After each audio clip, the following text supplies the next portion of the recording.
al mapa conceptual que propone. Las categorías de procesos y las categorías de contenido están encerrados pues en un recuadro punteado.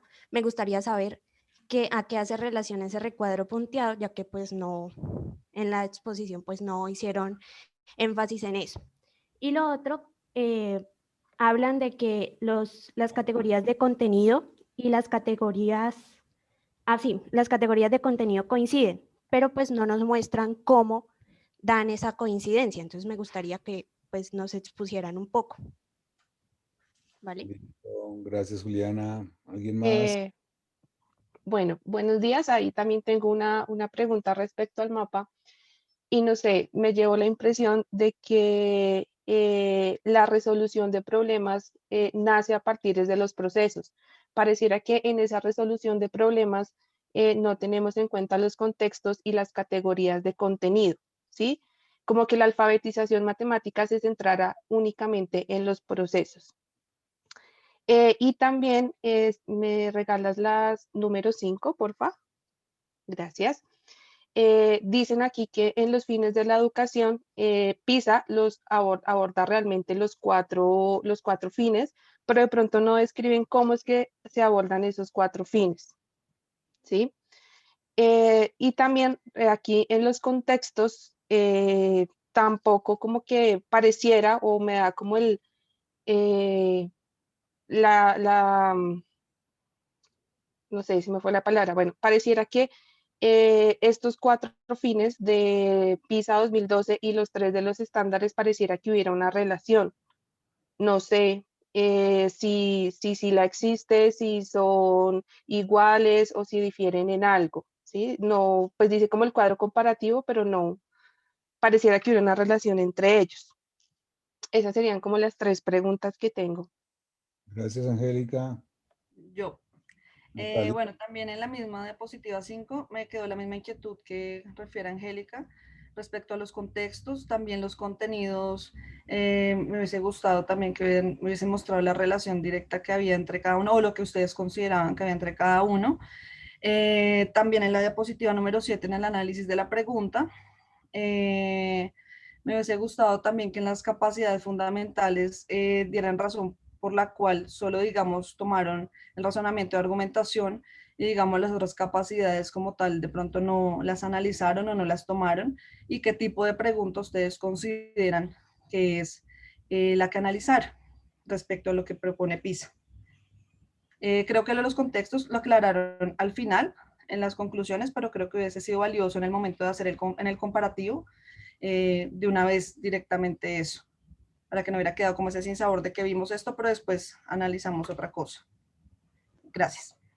Muy bien, Natalia, gracias. Listo. Pasamos entonces a comentarios a la presentación del grupo 2.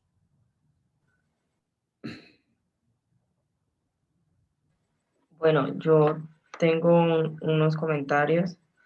En la diapositiva número 5, Cari, o sea, en el mapa conceptual, en las capacidades, la última aparece como herramientas matemáticas. Pero sí, o sea, eso no, como que la frase herramientas matemáticas no es una capacidad. O sea, a mi parecer hizo falta la palabra utilización de, o la frase de utilizar algo, como para que ahora sí se refiera como a que el estudiante es capaz de hacer algo. Entonces, como que un comentario en relación con eso. La diapositiva 5 yo creo que fue más como, no sé si fue un descuido o un error, pero Natalia dijo como que a partir de los contenidos y de la resolución de problemas, ella volvió y dijo como que se daba paso al conocimiento en 5 contextos. Entonces como que no me quedó muy claro, o sea, no sé si fue como una confusión de pronto que ella dijo conocimientos 2 veces, como de pronto como estaba hablando de contenidos, o si en realidad ella considera que los contextos son como un tipo de conocimiento matemático. En la diapositiva número 7, o sea, no sé si, o bueno, no, o sea, a mi parecer es muy subjetivo decir que el lenguaje de PISA es fácil y el de los estándares es difícil. Yo creo que eso depende mucho de la persona que los lea. Y, por ejemplo, yo tenía esa misma impresión al principio cuando lo estaba leyendo, pero como que en realidad no es tan fácil de leer, que está escrito en otra forma, pues de pronto sí, pero no, no se me hace pertinente decir que un documento es más fácil de leer que el otro. Y en la diapositiva número 8, en cuanto a los estándares, yo creo más bien que los estándares son los que hablan de los contextos como el lugar en el que sucede el aprendizaje. Porque si nos damos cuenta son inmediato, escolar y extraescolar. O sea, entonces como que hablan más que todo en torno a la vida escolar. Y por fuera de la institución, como que si hay un proceso de enseñanza implícito, pero es más que todo como el proceso de aprendizaje del estudiante, el lugar donde el estudiante aprende. Y en la diapositiva número 9, ay, mentira, no. En la de la sí, creo que era en esta. No, en la de, en la última, en la última, en la última. Esa, es que ahí hablaban de, no, mentira, en la 16, en la 16. Y qué pena. Es que ellas utilizaban mucho el término de que las capacidades se utilizaban de manera moderada alta. Entonces, como que yo no entiendo o yo no sabría qué tener en cuenta al escuchar esa palabra, porque pues para mí es algo muy subjetivo y depende mucho de las capacidades del estudiante. Puede que para un estudiante como que el nivel de exigencia sea moderado, mientras que para otro sea exagerado. Entonces, como que también me parece muy subjetivo hacer esa clasificación de niveles de exigencia en esos términos. Y yo creo que ya. Listo, Valeria, porque si no, no le dejaste nada a Daniela y a Jesús. Perdón, hago una interrupción aquí, si no después se me olvida. De aquí en adelante vamos a hacer algo. Cada quien que haga un comentario, hace un comentario, el que le parezca más profundo, más fuerte, más interesante. Y pasan los siguientes. Y si después todavía siguen, volvemos a hacer el ciclo, ¿ok? Pero es que, perdón que no, hasta ahora caí en la cuenta que el primero que habla se deja a los otros sin poder decir nada, ¿vale? Listo, Dale, sí, me parece mejor. listo. ¿Quién quiere hablar? Natalia, Jesús. Bueno, yo tengo una pregunta y es que en las expectativas de aprendizaje en PISA y pues en los estándares se plantean unos procesos. Me gustaría saber si esos procesos se encuentran en el mismo nivel, es decir, si tienen la misma importancia en los dos documentos. Esa es la pregunta que tengo. Listo. Jesús, ¿tienes algo? Sí. En la diapositiva número 11, por favor. A ver qué tengo por acá.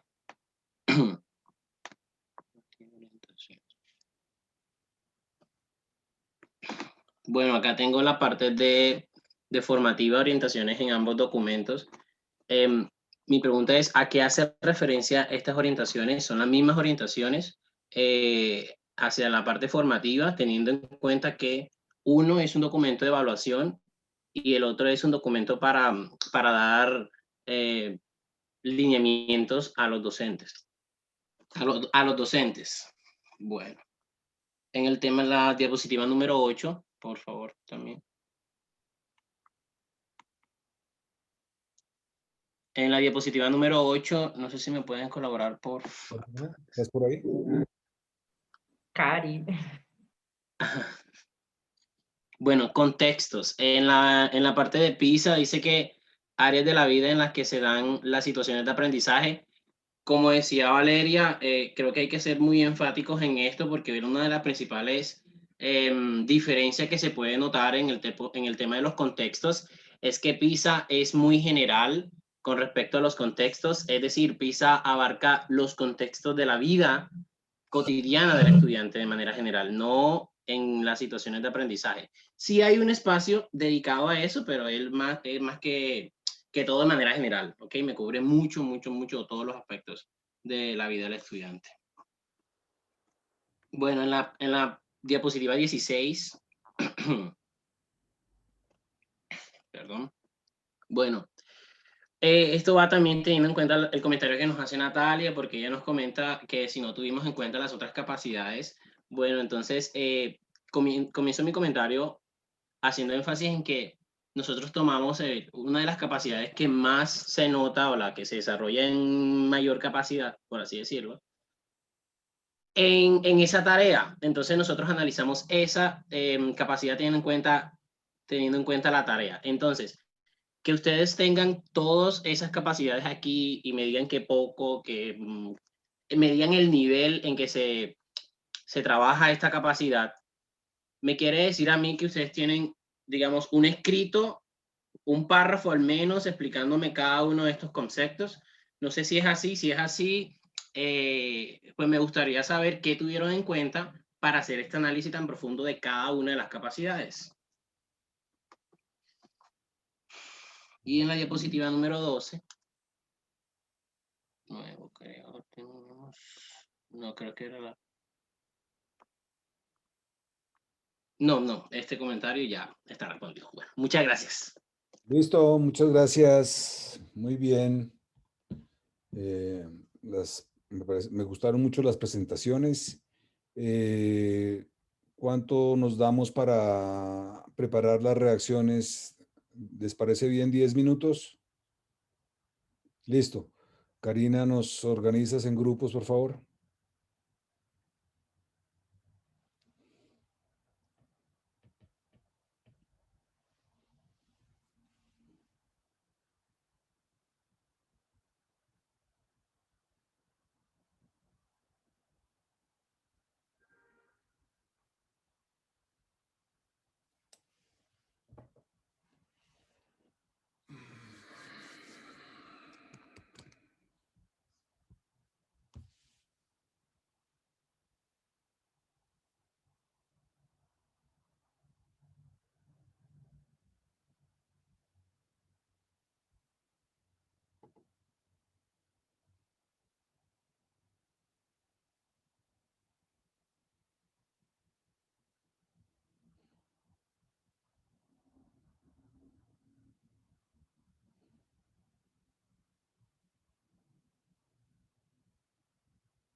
De vuelta a todos.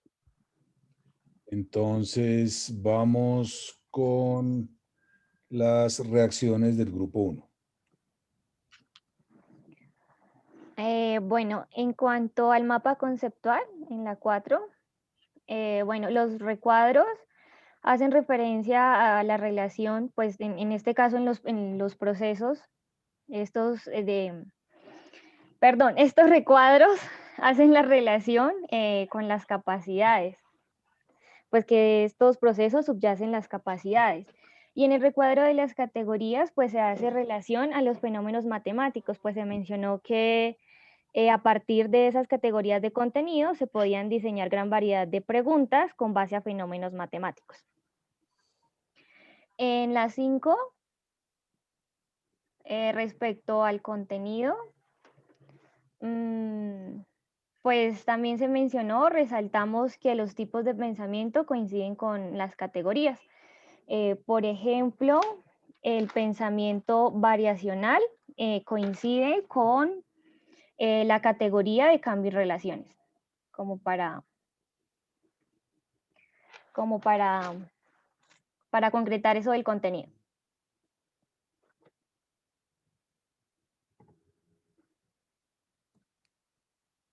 ¿Algo más? Sí, en el mapa conceptual, perdón, que yo pensé que tenía el micrófono abierto. Cari, la diapositiva 4. Bueno, o sea, es que nosotros consideramos, de pronto lo que hizo falta fue un conector que dijera que esos procesos se llevaban a cabo para resolver problemas en contextos mediante el uso de unos conocimientos matemáticos clasificados en 4 categorías de contenido. ¿Por qué no nos colocamos como que estos dos componentes se desprendieran desde la alfabetización matemática? Porque consideramos que el nivel de importancia o como que son 3 cosas distintas y en el caso como de niveles o algo así, consideramos que los procesos cognitivos o los procesos como cuestiones cognitivas deberían estar en un nivel más alto y que estos son utilizados precisamente para resolver problemas contextualizados y a través de unas categorías de contenido, por decirlo así. O sea, como no darle ese mismo nivel de importancia o de como, sino, o sea, bueno, por ahí va mi explicación, pero como que para hacer esa aclaración de que la alfabetización matemática no solo se compone de los procesos, sino de ellos, y de ellos se desprenden los otros 2 componentes. Y pues lo de los recuadros, como dijo Daniela, era como para hacer aclaración de que lo que se desprende de esos, del contenido de esos recuadros, es porque se desprende de todo eso como un conjunto. Entonces, ¿cuál es la otra? En cuanto a lo de la capacidad, pues quería complementar un poco lo que dijo Jesús, y es, pues creíamos que la actividad era analizar una sola capacidad, como cuál es la que prevalece, y precisamente como para evitarnos eso de clasificar por niveles de requerimiento de las otras capacidades, como decir, evitarnos decir que una se requiere más que la otra y en qué medida. Y yo creo que ya eso era todo. Jesús, ¿tienes alguna otra cosa?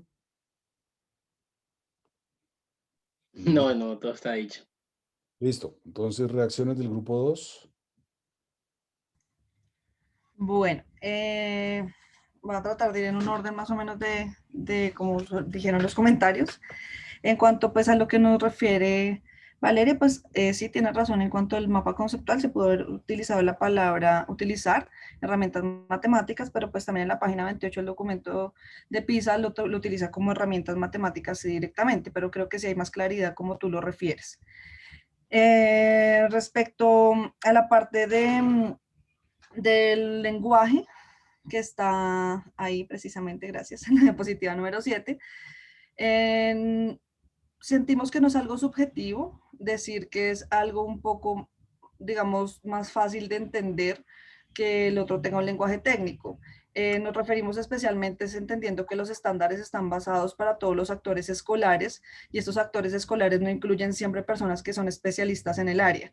Entonces, nosotros estamos hablando desde el punto de vista que pues todos somos especialistas en el área de matemáticas, pero si nos ponemos en el lugar de otra persona, pues esa persona no va a tener claridad respecto a lo que está leyendo. En cambio, en la parte de PISA, cuando hay un poco más de conexión con ejemplos, con demás, sentimos que pues es un poco más fácil de entender. Respecto a la parte de los contextos, ustedes sugieren que es como al revés. En la página número 10 y 28 del documento de PISA, precisamente pues nos habla de esto, de que son las áreas de la vida donde se dan las situaciones de aprendizaje, es decir, donde se dan las situaciones problema como tal. En cambio, en los estándares, precisamente en la página 70, hablan de disposición de paredes, ventanas y demás, y por eso consideramos que lo toman más como el lugar físico, por decirlo, que por eso lo dije en la presentación tipo aula, de donde se presenta la situación a desarrollar o el conocimiento. Respecto a la dimensión formativa que nos sugiere Jesús, no me acuerdo cuál es la diapositiva, qué pena, ahí está, en la 11. En la diapositiva número 11, lo que referimos con esto es que los dos documentos sirven de orientaciones. Claramente, de pronto faltó decir que uno lo hacía hacia la parte de la evaluación a partir de los ejemplos, de cómo podría yo tomar unas situaciones problema y pues poder evaluar de alguna manera o llegar a un conocimiento. Y el otro lo hace desde pues orientaciones generales hacia el currículo, ¿cierto? Hacia todos, pues como en general. Respecto a lo que nos comentan ustedes en cuanto al análisis de la tarea, que creo que está en la diapositiva número 15, si no estoy mal, perdón, 16.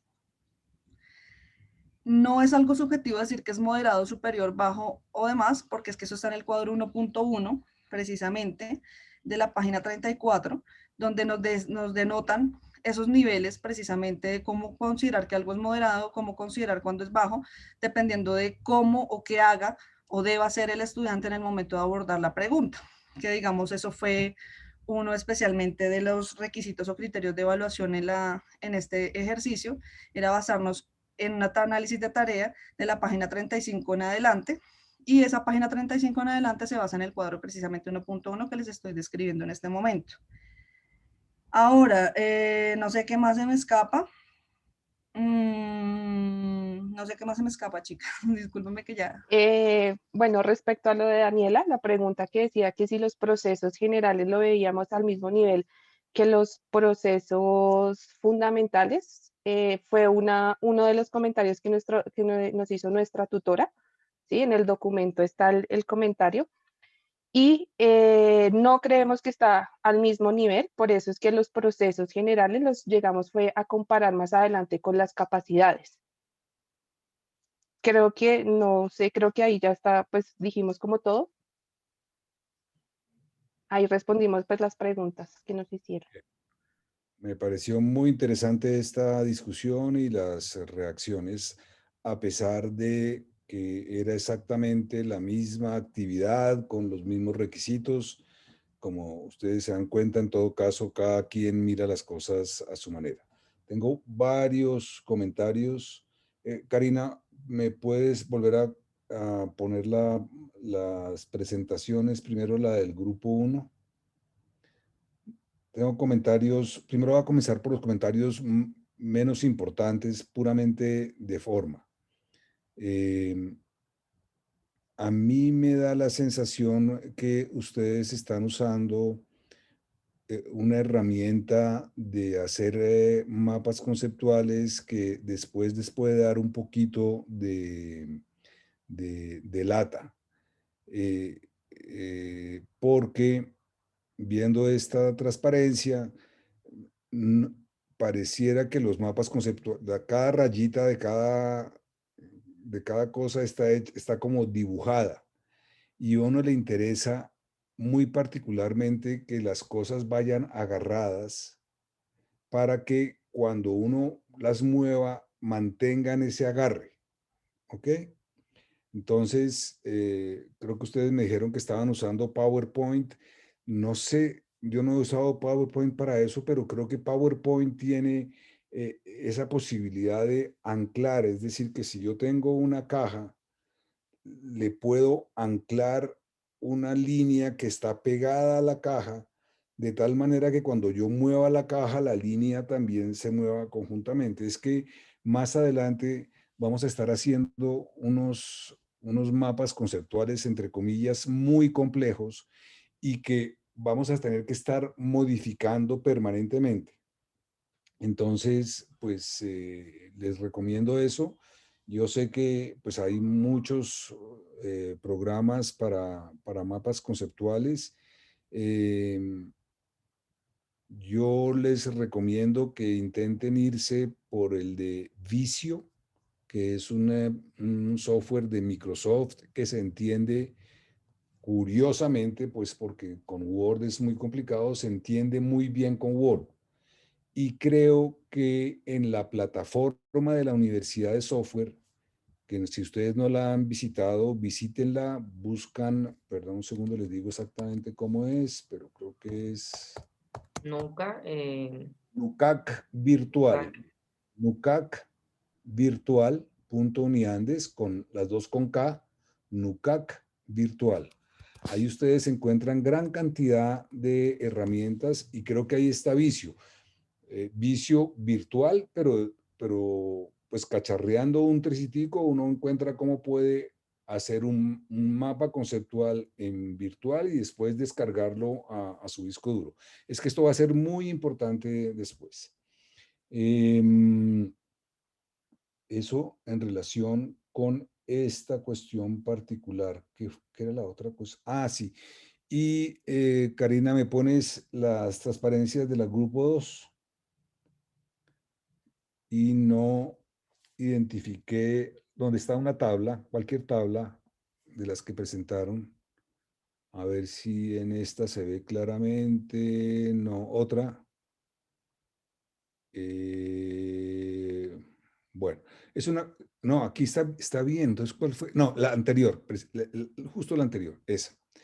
En la que acabamos de ver estaba bien, pero en esta no. Si se dan cuenta que los textos tienen una cantidad de espacios entre las palabras. Esto es porque ese texto está justificado a la derecha. En las tablas, cuando uno mete textos, es mejor justificar a la izquierda. Ay, Karina lo está haciendo perfecto, y entonces se lee mucho mejor, ¿ok? Esto es una cosa menor, pero son los truquitos que vamos a tener que ir aprendiendo poco a poco. Gracias, Karina. Listo. Ahora sí, cuestiones más de fondo.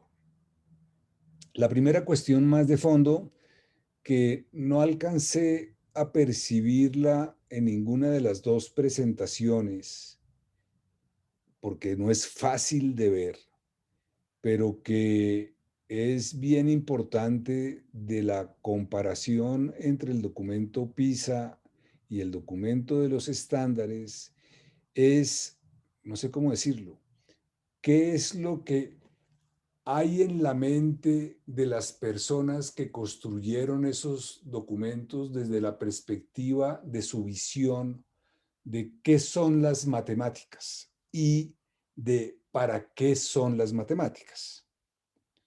Y de las lecturas que ustedes hicieron de Rico y Lupiáñez en la actividad pasada, pues creo que, no sé si les tocó leer esa parte, ya, perdón que no recuerdo, pero hay una clasificación de la visión que se puede tener de las matemáticas cuando se está abordando el currículo de matemáticas. Y en esa clasificación hay una categoría muy clara que es lo que se conoce como la visión funcional de las matemáticas. Es decir, las matemáticas no son un objeto de estudio para aprenderlas, sino que se ve las matemáticas como una herramienta que le es útil al individuo para funcionar en su entorno, para abordar problemas y para resolver problemas. Esa visión funcional, el paradigma, algún día les digo qué quiere decir la palabra paradigma, pero el paradigma de esa visión funcional es el marco conceptual PISA. ¿Ok?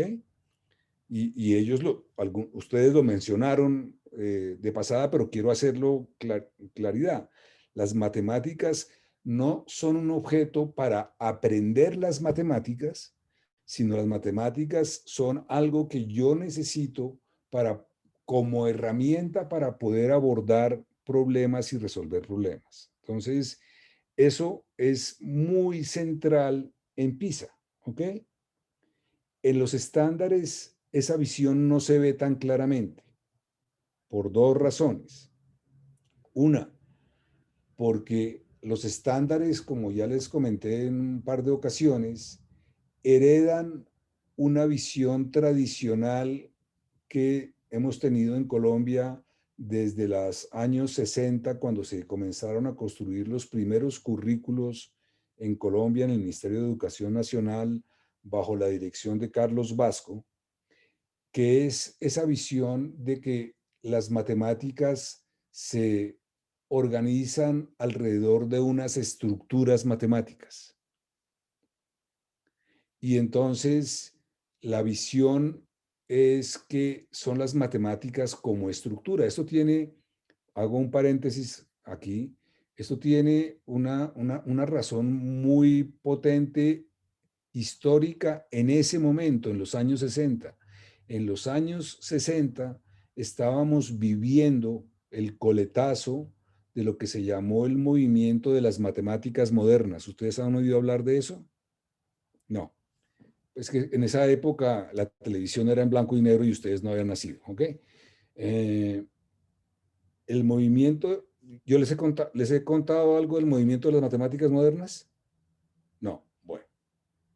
Entonces va un paréntesis cuadrado dentro de este paréntesis redondo que estoy haciendo.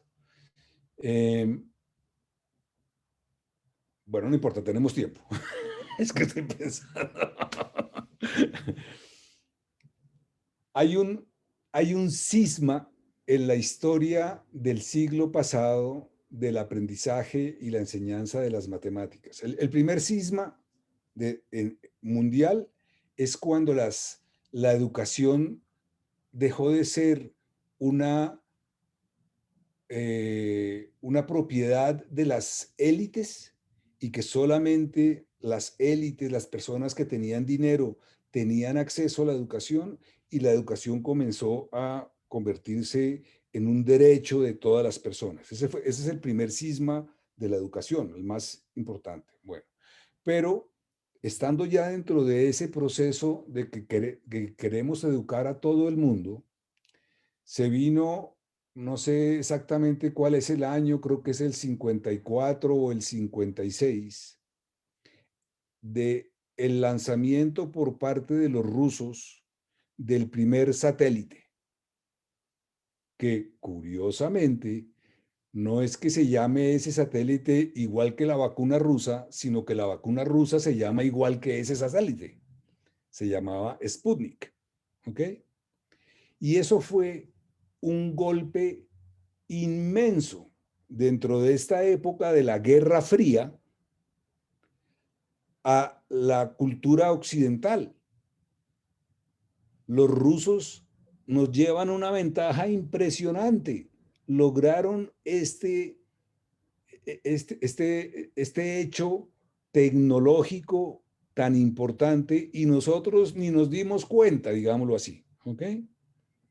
Esto fue un golpe muy fuerte culturalmente que puso de manifiesto o que les hizo pensar a las personas que había un problema muy grave dentro del sistema educativo porque el producto final de ese sistema educativo, que es llegar a tener, digamos, desde la perspectiva puramente social, que es llegar a tener personas formadas para que puedan contribuir al sistema económico, social y demás, pues ese sistema educativo en ese momento no estaba produciendo la gente que fuera capaz de hacer estas cosas.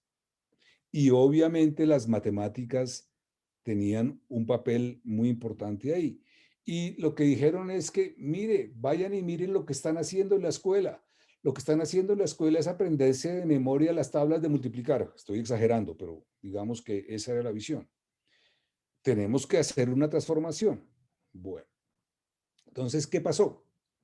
Esto tiene una historia sobre todo europea, en el sentido de que un conjunto de matemáticos puros de primer nivel se preocuparon por este proceso y comenzaron a ver cómo es que se debería de enseñar qué matemáticas se deberían enseñar y cómo se deberían enseñar. Y siendo matemáticos puros, y en esa época, ya después de que se había pasado de todo el proceso de la visión formalista de las matemáticas que comenzó a comienzos del siglo, dijeron, y estaban metidos en eso, en la visión formalista de que las matemáticas son una estructura axiomática en la que hay unos axiomas básicos y todo lo demás se deduce de eso. Entonces, estos matemáticos puros dijeron, no, es que las matemáticas son estructuras matemáticas. Y saber matemáticas es conocer esas estructuras matemáticas y tener esa capacidad deductiva para poder ir produciendo los diferentes hechos, propiedades, etcétera, que conforman las matemáticas. Y esto tuvo dos vertientes. Una, la vertiente puramente educativa de esta gente que se expandió y que introdujo la enseñanza de las matemáticas desde una perspectiva axiomática y formal, y los niños de 6 años lo que aprendían era teoría de conjuntos y llegaban a aprender teorías sobre grupos, sobre anillos, sobre campos, ¿no? Y eso fue lo que se llamó la matemática moderna, que permeó en buena parte del mundo occidental y obviamente llegó a Colombia. Y es en esa época, en los años 60, en que se comienza a construir el currículo de matemáticas colombiano y se construye con base en esa idea de que las matemáticas son estructuras matemáticas. Es una visión estructural de las matemáticas. Los estándares heredan de esa historia de los años 60, 50 años después, todavía una visión de ese tipo.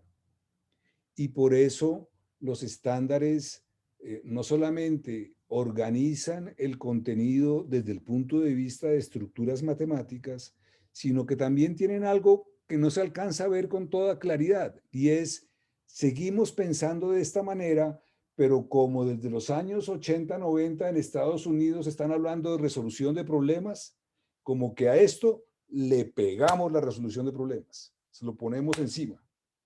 ¿Ok? Pero es una visión completamente diferente. Las matemáticas son estructurales, pero sirven para resolver problemas. Esa es una visión, estándares. La visión PISA es, el problema son los fenómenos y los problemas que suceden dentro de los fenómenos. Y la función de las matemáticas es ayudar a abordar esos fenómenos y esos problemas. Son dos visiones muy diferentes. Muy diferentes, pero obviamente esto solamente lo percibe quien tiene todo ese bagaje detrás, ¿ok? Pero esa es, en mi opinión, la diferencia más importante entre esos dos documentos. Bueno, yo no estoy diciendo que yo esperaba que ustedes me hicieran este ejercicio, ¿ok? Este discurso. Bueno.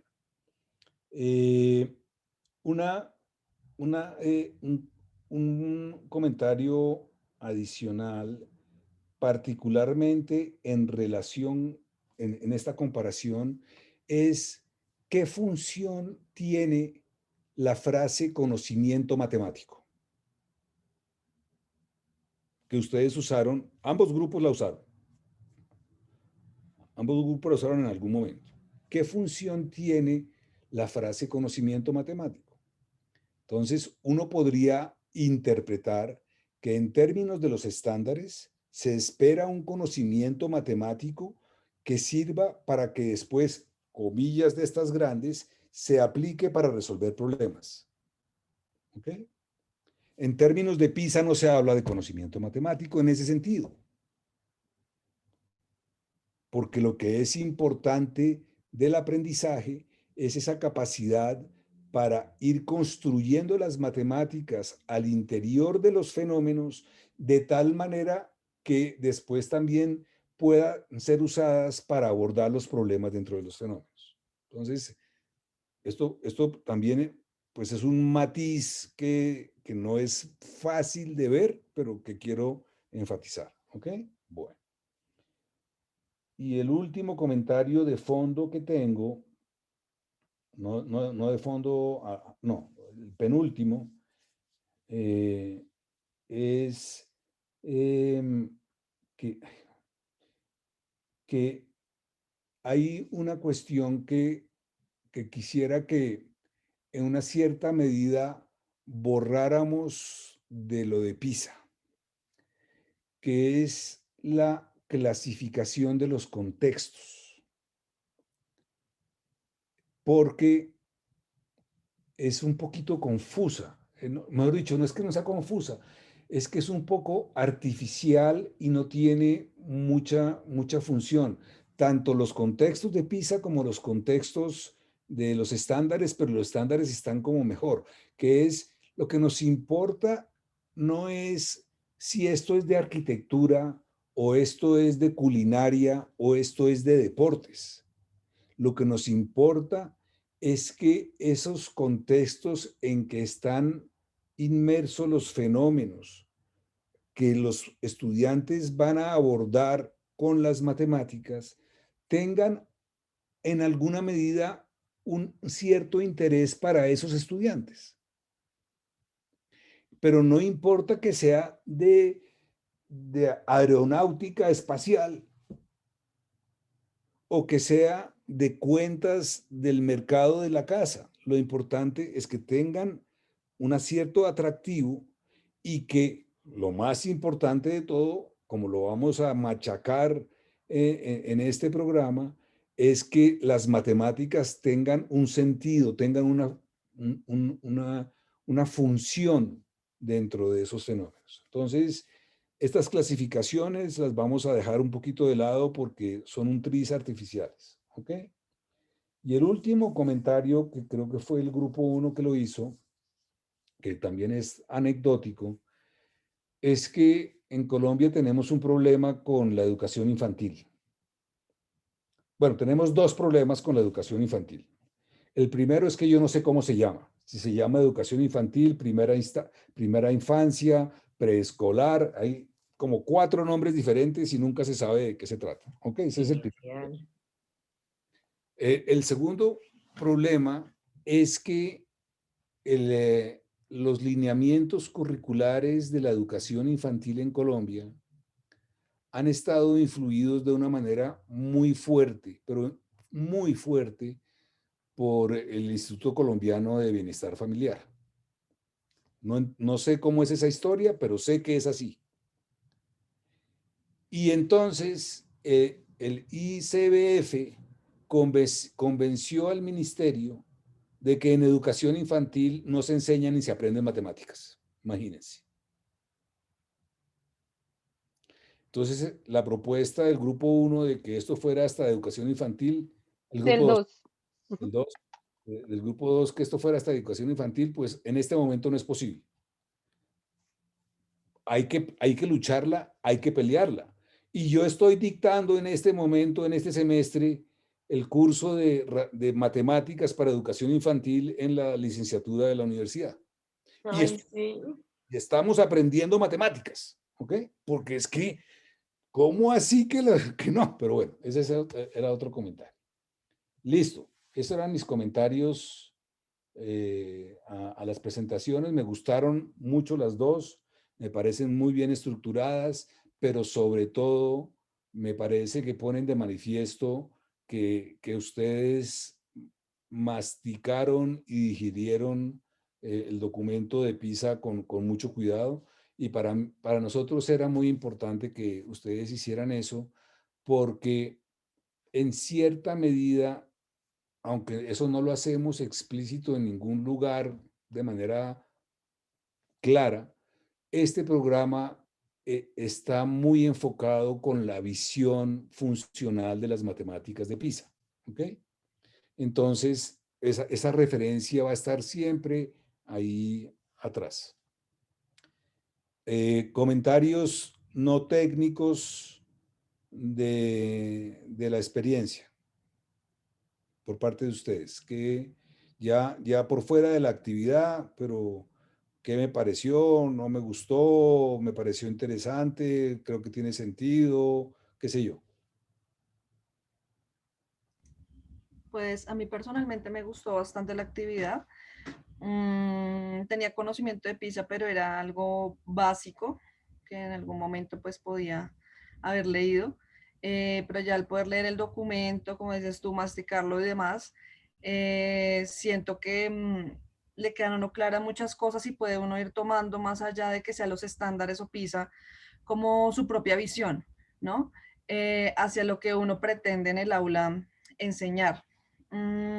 Precisamente lo del preescolar, apoyo precisamente tu noción, por eso consideramos importante que a pesar de que se trabaje por dimensiones, ellos trabajan es por dimensiones, pues generar en algún momento, como proponíamos un nuevo documento, consideramos importante meter el nivel preescolar porque es que a veces no hay coherencia y es donde realmente se ven todos los problemas, o sea, donde si no hay un énfasis fuerte, es lo que desencadena los problemas más adelante, ya sea en el preescolar y la primaria. Entonces, si consideramos importante eso, creo que lo analizamos, lo hablamos, especialmente Angélica fue la que remitió eso y me pareció como muy bonita su visión respecto a eso, pero es muy difícil, sí, pero creo que sí se puede lograr. Tenemos que ser optimistas en que se pueda lograr en algún momento. Por eso nosotros planteamos como si realmente se fuese a hacer un nuevo documento, pensándolo desde nosotros como docentes, qué nos sirve, qué no nos sirve. Y yo les decía a ellas, miren, yo me lo imagino así, les mostré una matriz de temáticas que personalmente tengo, de grado primero hasta 11 de matemáticas, de estadística y de geometría, y les decía, mira, yo me imagino acá el contenido. Entonces, es una actividad que siento que también despierta mucho tu creatividad y que despierta también tu pasión y te demuestra si realmente a ti te gusta esto. Entonces, a mí personalmente me gustó bastante, me gusta mucho la visión de PISA, difiero en algunas cosas, como todo, pero me parece muy chévere lo que tú dices, la visión funcional de PISA me parece más interesante en muchos aspectos que se podría apropiar hacia la parte de los estándares, pero también hago hincapié en lo que tú también dices en un documento que tienen ustedes de la comparación, sin dejar de lado la autonomía curricular, porque es que a veces pensamos que porque salgan documentos nacionales, entonces ya es camisa de fuerza para que todas las instituciones lo hagan, porque precisamente tienen personas a veces en los cargos de coordinaciones o de rectorías que pues no están bien capacitados, no en todas las circunstancias, pero sí en la mayoría, donde piensan que todo lo que dice el MEN es obligatorio cumplimiento, cuando realmente pues son orientaciones que normalmente se dan. Entonces, me parece chévere, digamos, poder tener esta posición de poder proponer, de poder sentarme en el lugar también de no solo criticar, sino poder proponer realmente cosas nuevas que consideramos desde la labor docente que puedan funcionar. Listo, gracias Natalia. Angélica. Bueno, digamos que yo concuerdo mucho con Natalia, fue un trabajo muy chévere, muy bonito, porque nos permite o nos permitió como hacer una propuesta y como sentarnos a pensar cuál sería la educación ideal en Colombia, ¿no? Pues realmente el documento, sí, lo que decía Natalia, uno lo conoce o pues lo oye hablar de PISA, pero desconocemos realmente o desconocíamos qué era lo que evaluaba o qué tenía en cuenta PISA para evaluar. Pero también siento que, bueno, no sé, siempre sale uno en las noticias diciendo, a Colombia le fue muy mal en PISA y quedó en tal puesto, pero entonces como que se queda ahí en las noticias, ¿sí? A pesar de que sé que el ministerio saca como los resultados, un análisis de resultados de PISA, siento que estos documentos no se divulgan, o sea, o se quedan solamente para algunos colegios del sector, sobre todo oficial, y como que no se divulgan, no se aprovechan, no dicen como, oiga, venga, vea, usted está aquí mal en esto, ¿qué puede hacer desde su colegio para? ¿Sí? Yo siento que de pronto este documento de análisis se podría llegar a trabajar en un día E, que los día E son tanto en colegios públicos como en colegios privados. ¿Sí? Creo que podría trabajarse en uno de estos colegios. Porque yo les decía a ellas en algún momento, si nosotros como Colombia pagamos por esa evaluación, ¿y qué? O sea, nuestra plata como que se pierde porque queda ahí en un documento y ¿qué? O sea, no, como que no hay un trasfondo, como que se queda pues ahí en el limbo. Eso sería como lo que tendría que aportar y pues yo creo que también los colegios, bueno, si no hay como esta orientación en el día sí siento que a veces los colegios deberían plantear una jornada en la que se trabaje ese documento, o sea, que no sea de pronto como obligatorio, sino que nazca una iniciativa desde los colegios. Muy bien, gracias Angélica. ¿Más comentarios, impresiones?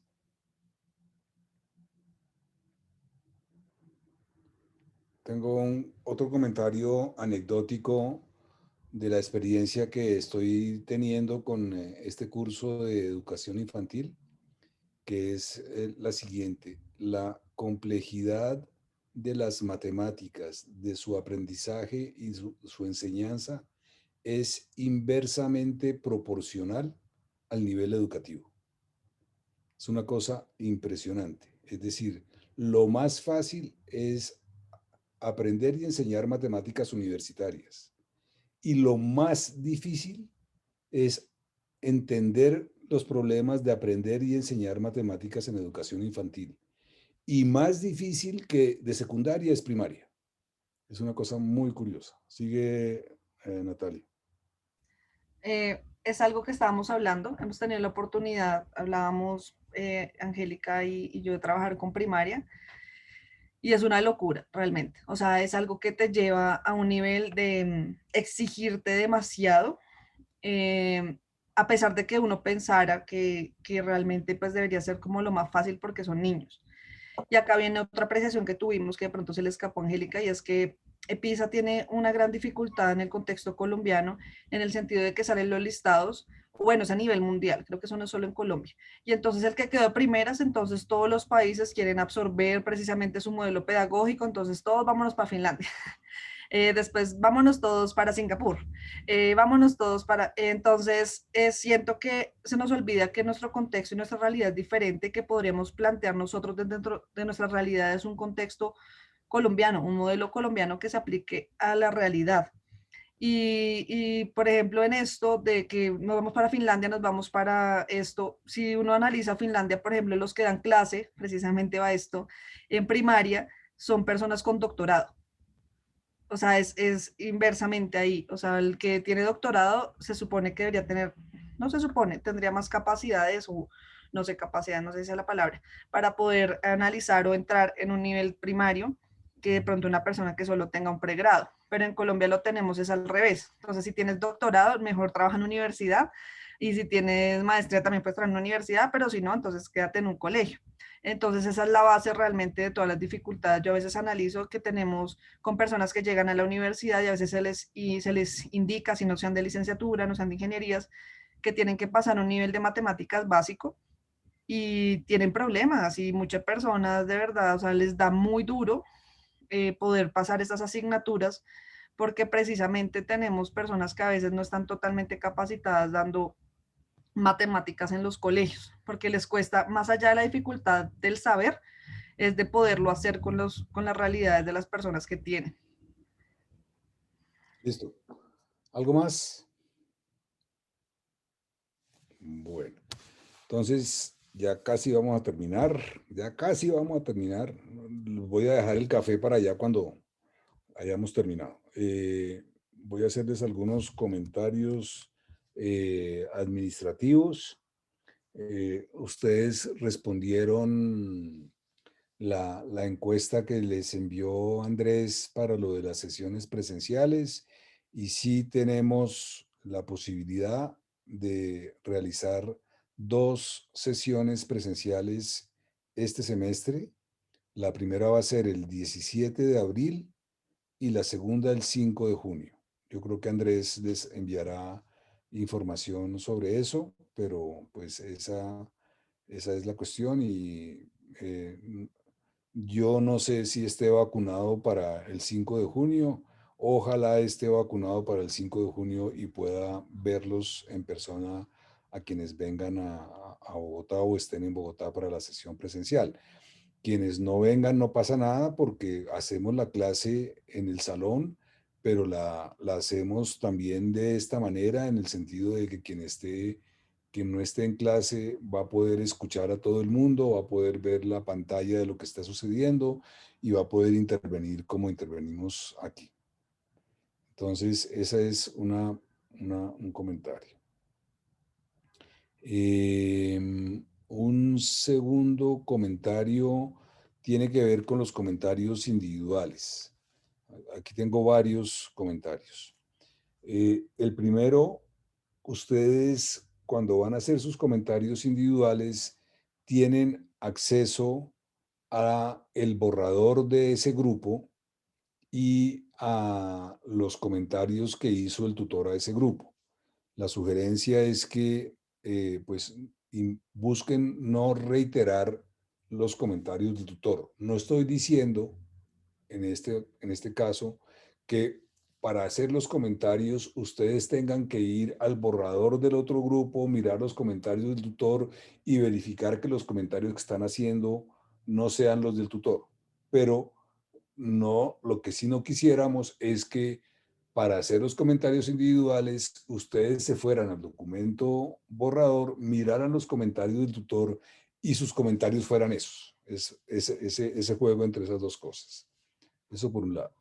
Por otro lado, es la primera vez en el programa que tenemos solamente 2 grupos y esto lo que sucede es que todos los miembros de un grupo comentan el mismo otro grupo. Esto nunca nos había sucedido porque usualmente cuando tenemos más de 2 grupos, pues los miembros de un grupo se reparten en los otros grupos y no comparten la misma tarea. Y no tenemos ninguna condición en absoluto de cómo ustedes puedan individualmente o conjuntamente concebir y armar los comentarios que le hagan al otro grupo. Lo único que sí es importante es que esos comentarios pues son individuales, tienen que poner de su lado para eso. La otra cuestión que percibí en algunos comentarios esta vez es que creo que la idea no es solamente encontrar algo que no me parece que esté bien en el otro documento, sino que ojalá sea una crítica que traiga una propuesta. Es decir, esto no me parece bien porque creo que se podría haber hecho de tal manera. Entonces, esas son como cuestiones relacionadas con los comentarios individuales. Otra cuestión que puede ser un poquito complicada en el documento del grupo es la pregunta, son 2 preguntas. ¿Todo documento debe tener un apartado de conclusiones? Es la primera pregunta. Y segunda, si hay un apartado de conclusiones, ¿qué es lo que pongo ahí? Entonces, las respuestas son las siguientes en principio. No es obligatorio que un documento tenga un apartado de conclusiones. Lo que sí es importante es que el documento tenga un cierre, que no se quede, el final del documento no deje la cuestión abierta, ¿ok? Porque todo documento, como casi todo argumento y discurso, tiene un comienzo, tiene un centro y tiene un final. Entonces uno tiene que tratar de cerrar.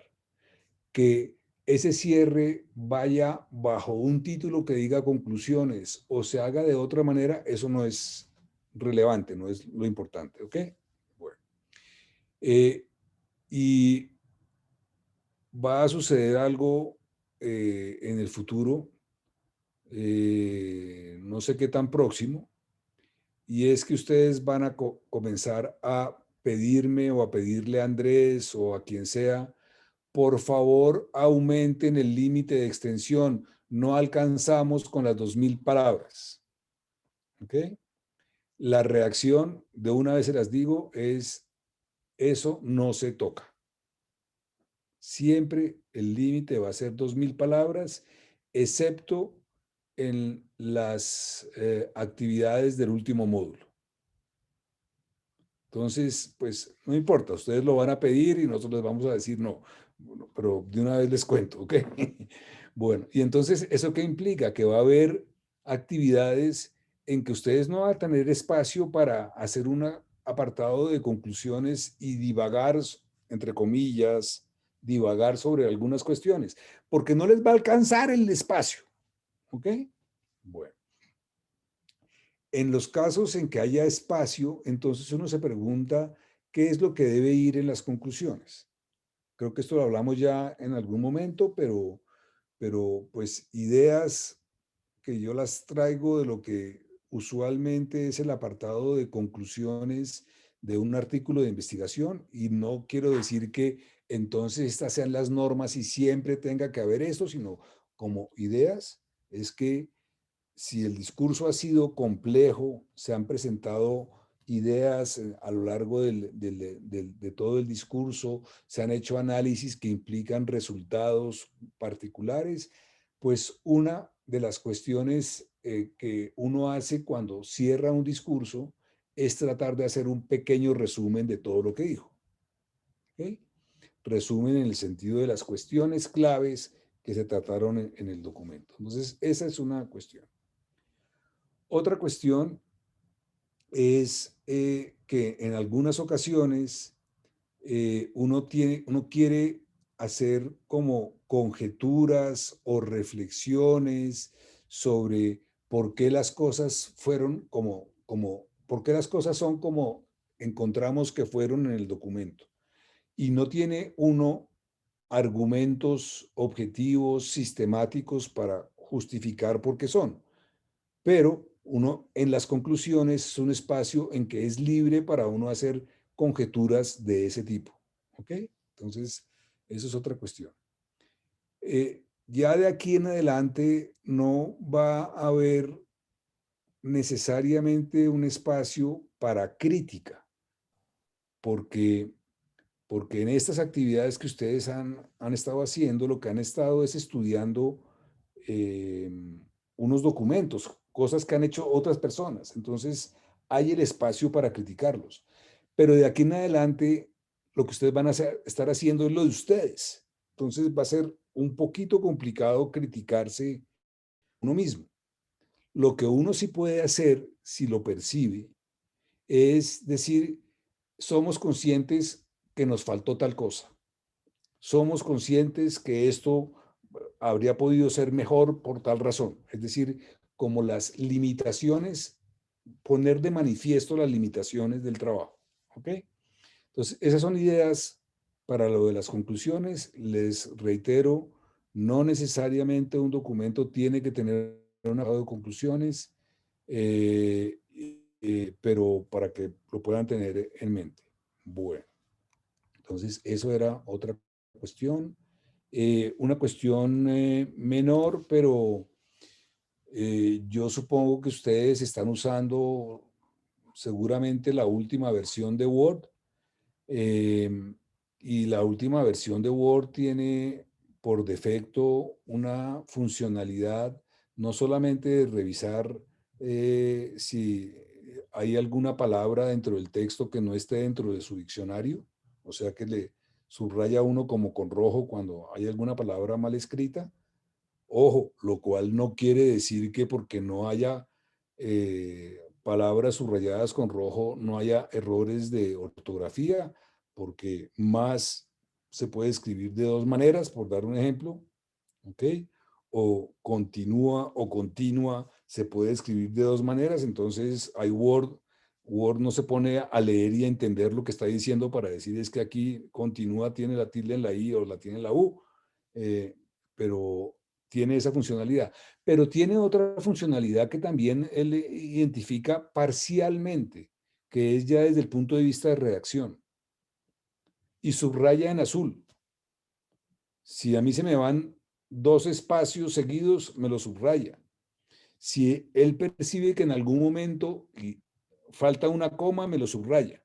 Pero eso tampoco quiere decir de ninguna manera que porque no esté subrayado en azul todo está bien, ¿ok? Sino que lo que no le debe pasar a uno es que haya algo subrayado en azul y uno lo deje pasar. ¿Me explico? Bueno, entonces esas son las cuestiones que quería comentarles de esto. ¿Tienen algún comentario, Ángel, Juliana? Sí, bueno, como grupo hemos estado hablando con respecto a referencias, al apartado de referencias. Primero de que pues nosotros le comentamos a Andrés si las referencias se tienen en cuenta dentro de esas 2000 palabras que debe contener el documento y pues Andrés nos dijo que no. Entonces, por algunos comentarios que hemos recibido de parte del otro grupo, pues queríamos hacer esa aclaración de que las referencias no son contabilizadas en esas 2000 palabras. Y lo otro es que pues en este documento nosotros para la propuesta nombramos los derechos básicos de aprendizaje y pues nos surgió la duda que por el hecho de nombrarlos también debemos referenciarlos. Entonces listo. Entonces ya quedamos claros ahí. Listo. Siempre que uno haga, aquí voy a reiterar la palabra, siempre que uno haga referencia a un documento, hay que citarlo. Hay que citarlo. ¿Ok? Eso siempre, siempre, siempre, para que el lector sepa de qué se está hablando. Natalia. Otra cuestión, a veces más de formato. Como sabes, pues ya empezamos a manejar las tablas. Nosotros te mostramos hace 8 días y pues la tabla, sino que nos surgió una inquietud ayer haciendo la revisión final del documento, y es que en el formato CE, rayita, viene en 11 la fuente. ¿Sí es en 11? Sí. Listo, ya me surgió esa inquietud y me remitió un video que tú tienes respecto a las tablas. Y pues sí verificamos porque no sale en el video, pero pues mirando la diferencia del texto que tenías ahí, pues sí se veía que eran 11. Y otra duda que teníamos es si el título, por ejemplo, en el caso de nosotros que sí PISA estándares, ese también va en justificado a la izquierda o va en CS. ¿El título de la tabla o los títulos de las columnas? Como de la columna. Los títulos de las columnas van con el estilo CEC rayita. Sí, entonces sí lo pusimos bien. Sino que tenemos esa inquietud ayer revisando el documento y pues no teníamos como el tiempo de pronto de... Vale, entonces, hablemos un poquito del formato de las tablas entre todos. Varias cosas. Todas las versiones de Word desde el 1.0, y ustedes tampoco conocieron la versión 1.0 de Word, han tenido siempre un problema con las tablas. Las tablas es un objeto dentro de un documento de texto que genera muchas dificultades a la mayoría de los editores de texto, y pues Word, como es el estándar, infortunadamente, pues le genera muchos problemas. Las tablas son el origen más frecuente de archivos corruptos de Word. Generan muchísimas complicaciones. Eso, por un lado, desde el punto de vista técnico, llamémoslo así. Por otro lado, desde el punto de vista de formato y de redacción, las tablas deben ser tablas, no organizaciones de párrafos. Lo que en general debe ir en una celda de una tabla es, entre comillas, un dato. El dato puede ser un texto, puede ser una palabra, puede ser una frase corta, ¿ok? Pero lo que no va en las celdas es todo un texto. Entonces, eso por ese lado. Ya desde el punto de vista de formato, el título de la tabla es la primera fila de la tabla. El título no es un párrafo por encima de la tabla. Es la primera fila de la tabla, y si la tabla tiene 4 columnas, pues tengo que escoger las celdas de la primera fila y juntarlas. ¿Ok? Primera parte. Segunda parte, el título de la tabla va con estilo TA. Y no, a veces funciona y a veces no funciona. Cuando ustedes hacen salto de línea, no el título de la tabla, el número de la tabla, con estilo TA, tabla 2, eso va con estilo TA. Cuando ustedes hacen salto de línea, en principio, ese nuevo párrafo que queda ahí abajo debería quedar con estilo TI, ¿ok? Que es el nombre de la tabla, digámoslo así. Comparación, estándares, PISA. Entonces, eso. Siguiente cuestión. Toda tabla tiene unos títulos de columnas, que son lo que identifican qué es lo que hay en cada columna. ¿Ok? Esa fila de los títulos de las columnas, cada celda va centrada, o sea, con estilo CEC-.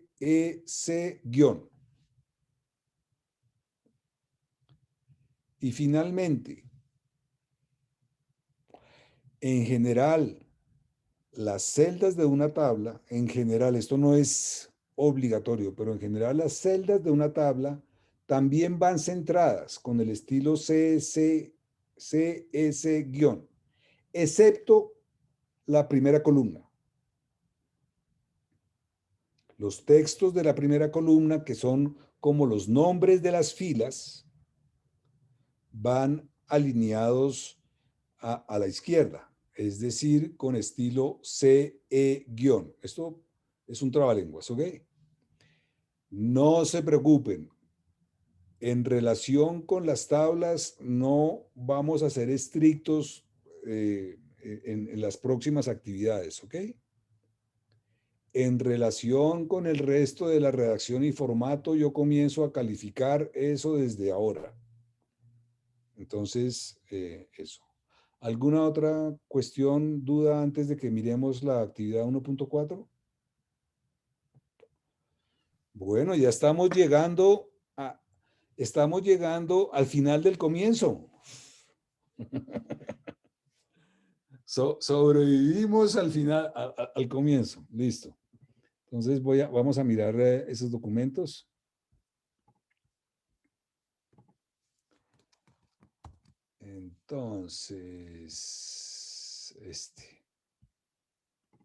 Entonces, aquí ya es el final del comienzo en el sentido de que de aquí en adelante cada grupo va a estar trabajando alrededor de un tema de las matemáticas escolares. Y esta actividad lo que busca es que ustedes definan, identifiquen y concreten ese tema sobre el que van a trabajar.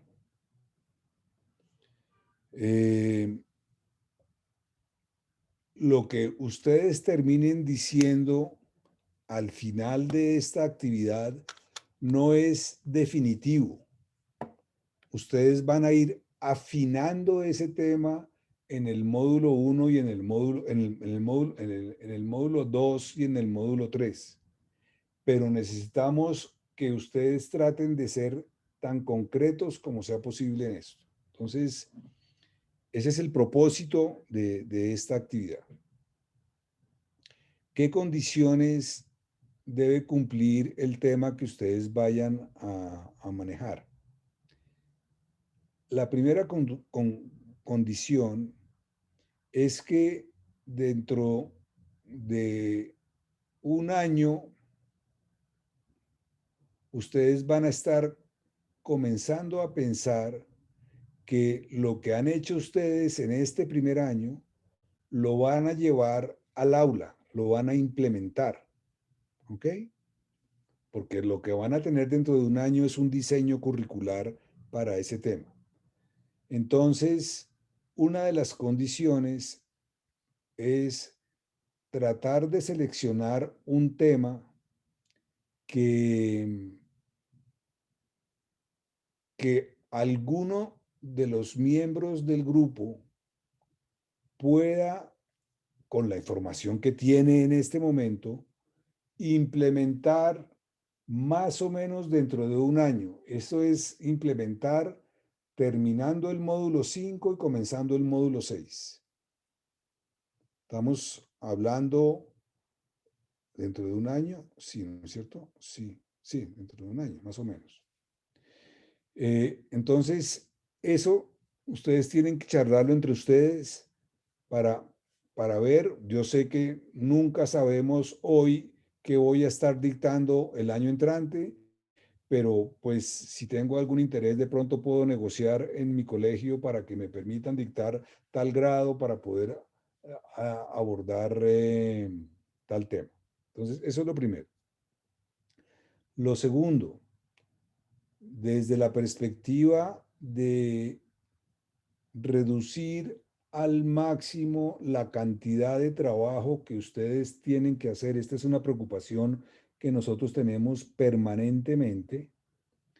La idea es que ustedes logren ponerse de acuerdo para que ese tema se implemente en principio solamente en uno de los colegios, es decir, que sea solamente uno de ustedes que lo implemente. Nos ha sucedido reiteradamente que, pues, que hay dos miembros del grupo que van a estar dictando el mismo grado y que podrían dictar ese mismo tema simultáneamente y que les gustaría dictarlo tanto en este colegio como en el otro colegio. Traten de evitar eso porque al final eso lo que genera es muchísimo más trabajo. Esto no significa que los dos miembros del grupo que no implementen se olviden completamente de la implementación. Van a ver que cuando estemos llegando allá, ustedes se van a organizar para que todos trabajen conjuntamente en la implementación. Pero entonces esas son las dos condiciones. ¿Ok? Bueno. Entonces, para esta actividad, ustedes, el primer trabajo es identificar el sujeto, es decir, quién va a implementar, identificar el grado en que se va a implementar e identificar en qué medida, qué temas grandes podrían estar sucediendo en ese grado más o menos dentro de un año. Y dentro de ese contexto, identificar un tema muy concreto. La otra condición, la tercera condición que no está dicha aquí, es tratar de evitar la selección de un tema que ya se ha tratado en el programa. ¿Ok? Entonces ustedes me van a decir, pero ¿cómo sabemos cuáles son los temas que se tratan en el programa? Entonces les voy a dar una primicia y es que les voy a dar acceso a la nueva versión de la página web de UED porque ahí logramos organizar con bastante claridad cuáles son los temas y además, aunque ustedes no van a tener tiempo, van a tener acceso a todas las grabaciones de todos los grupos de MAT sobre todas las actividades. Entonces les envío esto por el chat, pero aquí no sé cómo, aquí, por el chat, ¿dónde está el chat? Aquí, no lo encuentro, aquí. Entonces, esto todavía no está en línea, es el sitio de pruebas de nuestra nueva página web, pero mírenla, naveguen, indaguen sobre todo lo que ustedes quieran y si tienen comentarios, dentro de 15 días me cuentan y me dicen todo esto está mal, aquí no me gustó tal cosa. Pero esta página específica que les estoy enviando es la página en la que ustedes encuentran todas las grabaciones de video, ya sea por actividades, pero también encuentran todos los temas. Entonces ahí ustedes van a ver qué temas ya se han tratado para que traten de evitar. Ustedes me están viendo en pantalla. Aquí está, esta es la página. Ok, entonces aquí están todas las actividades y entonces ustedes habrían podido irse aquí a PISA y estándares. Como es un sitio todavía previo, es un poquito lento. No, un poquito, un pocazo lento. Y aquí habrían ustedes podido ver qué fue lo que presentaron cada uno de los 38 grupos de MAT sobre esta actividad. Y lo mismo sucede cuando ustedes se van a cualquier... mira, aquí está el grupo 2 de más 9 ya. Y aquí está el grupo 1 de más 9. Pero vámonos a otro. Cuando ustedes se van a un tema particular, esto es menos interesante para los problemas que ustedes tienen ahora. Se van a encontrar todas las grabaciones de ese grupo sobre todas las actividades del programa. Pero entonces, todo esto se lo estoy diciendo, es sencillamente para que ustedes revisen de lograr escoger un tema concreto que no se haya tratado, lo cual no quiere decir que si yo estoy aquí en intervalos, yo pueda tratar algo de intervalos, algo relacionado con intervalos, pero lo que tengo que tratar es que no sea lo mismo que este grupo trató. Entonces, esa es la tercera condición. ¿Y qué es lo que van a hacer ustedes en esta actividad?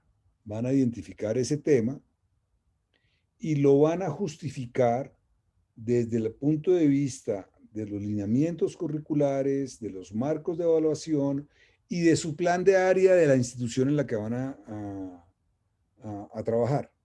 Es decir, es necesario que ustedes, ese tema que seleccionen, lo ubiquen en términos de estándares, DBAs, en términos, si es el caso, de pruebas ICFES y desde dentro de su planificación del plan de área.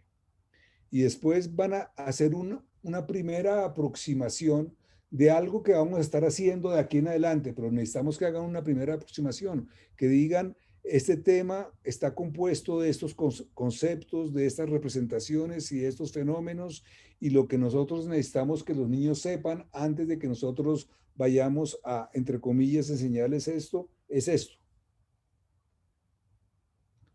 Y van a tratar de identificar, ustedes todavía no sabemos qué es una tarea de evaluación, pero lo que van a tratar de identificar tareas de evaluación sobre ese tema y analizarlas desde el marco conceptual PISA.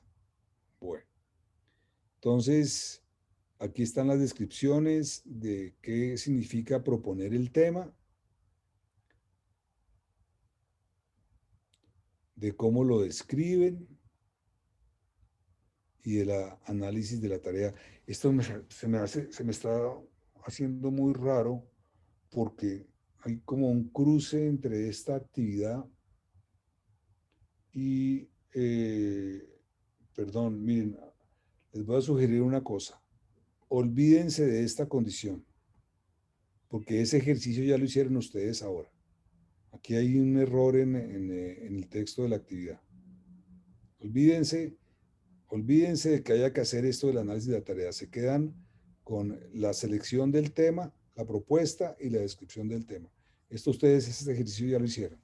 Les ofrezco disculpas, no sé por qué esto está aquí un poquito, sí. A ver aquí. Los criterios de evaluación. Sí, olvídense de esta parte, ¿ok?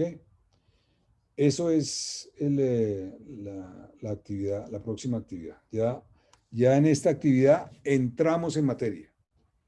Y ustedes se van a casar con ese tema y van a soñar con ese tema en los próximos 2 años, ¿ok?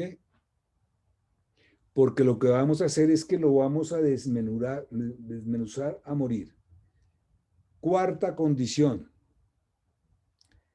No me cansaré de reiterar esta cuarta condición. Es importante, de nuevo, desde la perspectiva de la cantidad de trabajo que ustedes van a abordar. No hay ningún tema más interesante o más importante que otro. No hay. No hay ningún tema que sea más interesante. La calidad del trabajo que ustedes van a hacer no va a depender de que este tema es más interesante o más importante o más relevante o lo que sea. No necesariamente hay eso. No se preocupen por eso. Si lo que pasa es que para esa época ustedes ubican un tema que en ese colegio el profesor o la profesora sabe que los estudiantes tienen muchos problemas con ese tema, pues bueno, es un buen argumento, ¿ok?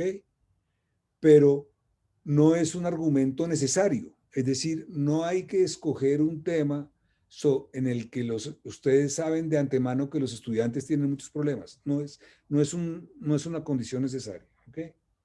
La condición necesaria es que ustedes concreten al máximo el tema, que no vengan y digan vamos a tratar la función lineal, porque la función lineal es así de grande.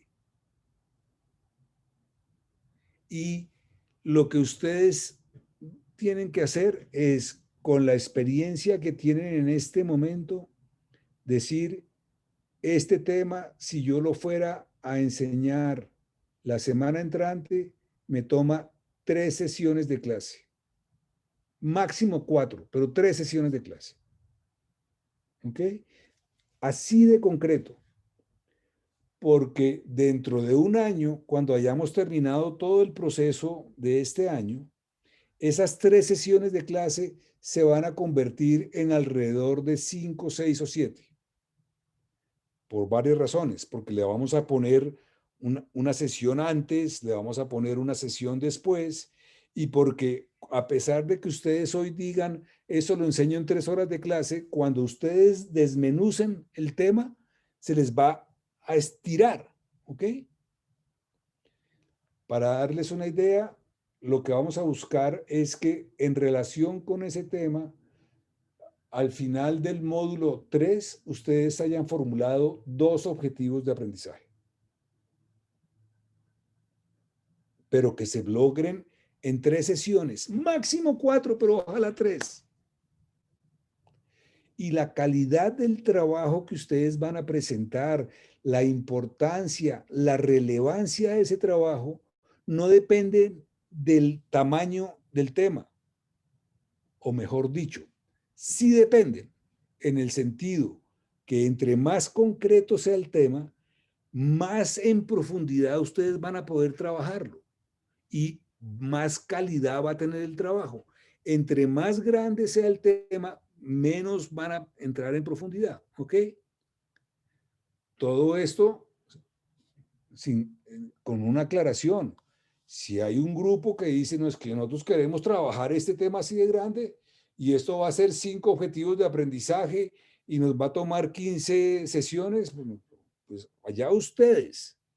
Pero la estrategia es concretemos, porque una sesión más de clase que ustedes definan hoy, o mejor dicho, en estos 15 días, una sesión más de clase va a implicar que si eran 4 y ahora son 5, un quinto más de trabajo por lo menos. Pues esto es proporcional. ¿Ok? Listo. ¿Comentarios?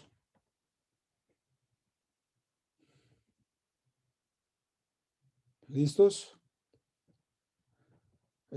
¿Qué le pasa al grupo 1 hoy que está tan callado?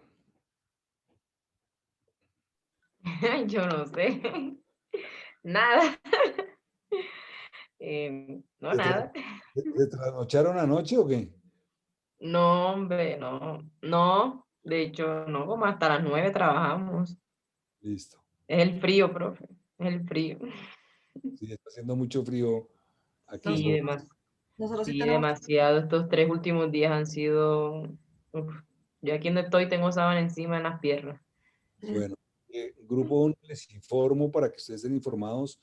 Yo me voy a reunir con el grupo 2 ahora dentro de un rato para ayudarlos en temas de redacción, porque ustedes no están teniendo tantos problemas, pero pues tengo disponibilidad para cualquier cuestión que también puedan querer, ¿ok? nosotros sí tenemos una inquietud general, de pronto, no sé si toque un poco en el grupo 2, que pues según el análisis que hicimos de pronto no tanto. Hay una cuestión general en cuanto a la continuidad en los colegios privados, y es la siguiente. La continuidad de los colegios privados realmente no es garantizada, ¿sí? Entonces, en el análisis que nosotros hicimos de nuestro grupo, personalmente, pues no sabemos qué llegase a pasar si en dado caso hay un cambio de institución, si hay algún problema con el trabajo que se viene haciendo, pues por lo que te estoy remitiendo de que no es garantía, ¿sí? De pronto en los grados, bueno, si hay una continuidad, yo creo que es más fácil hablar con un rector o con un jefe de área para poder estar en un grado específico para pues, hacer la implementación.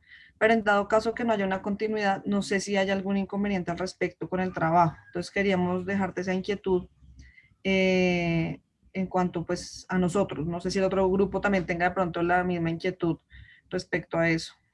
A ver, Sí. ahí mi reacción es, si hay inquietudes sobre continuidad, clasifíquense ustedes tres en nivel de probabilidad de que pueda continuar, y esa va a ser una primera criterio para decir entonces el que tenga mayor probabilidad de continuar es el que va a implementar, y hay, porque sí hay un problema en el sentido de que van a estar trabajando durante un año sobre un tema y después van a tener que implementar ese tema. ¿Ok? Listo, chicos. Grupo 2, sugiero que nos veamos a las 10:15 aquí mismo, si les parece. ¿Ok? Bueno, mucho ánimo. Chao, Pedro, gracias. Gracias. Chao, muchas gracias, Pedro. Chao, gracias. Los que estamos en el congelador, pónganse bufandas, guantes y demás. Una visita a Barranquilla no Una les quedaría mal. cobijita. Deberíamos hacer una sesión presencial en Barranquilla, ¿no es cierto, Jesús? Sí, correcto. Tienen un lado de posgrados en Cartagena, tienen una sede muy bonita de por sí de posgrados en Cartagena de los Andes, en el Anillo Vial. Podríamos dimensionarlo, no sé, de pronto, ya que van a viajar a Bogotá, podemos viajar a la costa. Pero mire, Así es. hacemos este acuerdo, no le cuenten ni a Andrés y Paola, y lo hacemos para el módulo 8. Listo. Me encanta, bueno. Chao, Pedro. Nos vemos. Chao. Chao, chicas.